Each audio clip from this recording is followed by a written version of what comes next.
आज आपण करतो आहे शॉर्टमध्ये फोडणीचा भात आणि पोळी. हा भात आहे, हा पोळी आहे. हा भात कालचा शिळा आहे रात्रीचा, तर आपण ही पोळी घालून याच्यात फोडणी घालायचं. आता ते कसं करायचं आपण बघू. हा भात पूर्ण याच्यामध्ये, हा जो भात आहे हा पूर्ण चुरून घ्यायचा आहे. असा हा पूर्ण चुरायचा, आपल्याला पूर्ण चुरून घ्यायचा.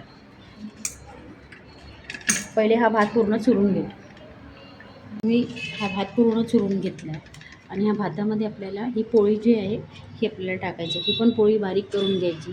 ही पोळी ताजी आहे त्याच्यामुळे जास्ती बारीक झाली नाही, पण शिळी पोळी टाकायची, म्हणजे रात्रीची पोळी. सकाळी जर करायचं असतं आपल्याला रात्रीची पोळी टाकायची, आणि जर ताजी पोळी टाकली ना तर ही बारीक होत नाही. आता आपल्याला फोडणीची तयारी करायची. आता आपण जी पोळी आहे ती मिक्स करून घेतलेली आहे. गॅसवर कढई ठेवली आहे, त्याच्यात तेल टाकलेलं आहे. तेल गरम झालेलं आहे. आपल्याला मोहरी घालायची आहे. मोहरी झाली याच्यात आपल्याला कांदा घालून घ्यायचा आहे.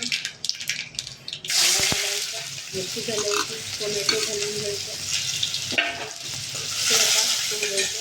मग नंतर ह्यामध्ये तिथे या भातामध्ये आणि पोळीमध्ये आपल्याला घालायची आहे हळद आणि तिखट आणि मीठ.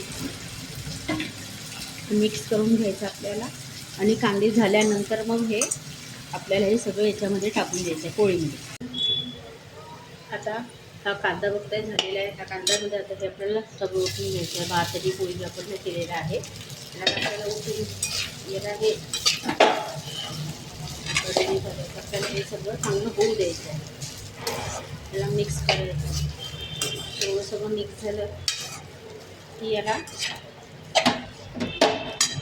1-2 मिनटं बारीक गॅस आपण याच्यावर हे जे वाफेवर होऊ दिलं होतं बारीक गॅस करून झाकण ठेवलं होतं. याला काय करायचं, अधेमध्ये बघायचं.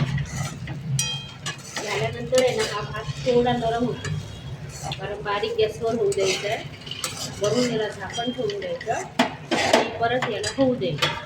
परत बघा आता हा बघूया आपण. बघा आता हा भात झालेला आहे, आपला नरम झालेला आहे, मस्त झालेला आहे. आता काय करायचं, रात्री उरलेला भात असेल ना 5 वाजता खा, सकाळी पोळी घालून खा. त्याच्यामध्ये सकाळची शिळी पोळी घाला. जर शिळी पोळी नसेल तर ताजी पोळी बारीक करून घाला.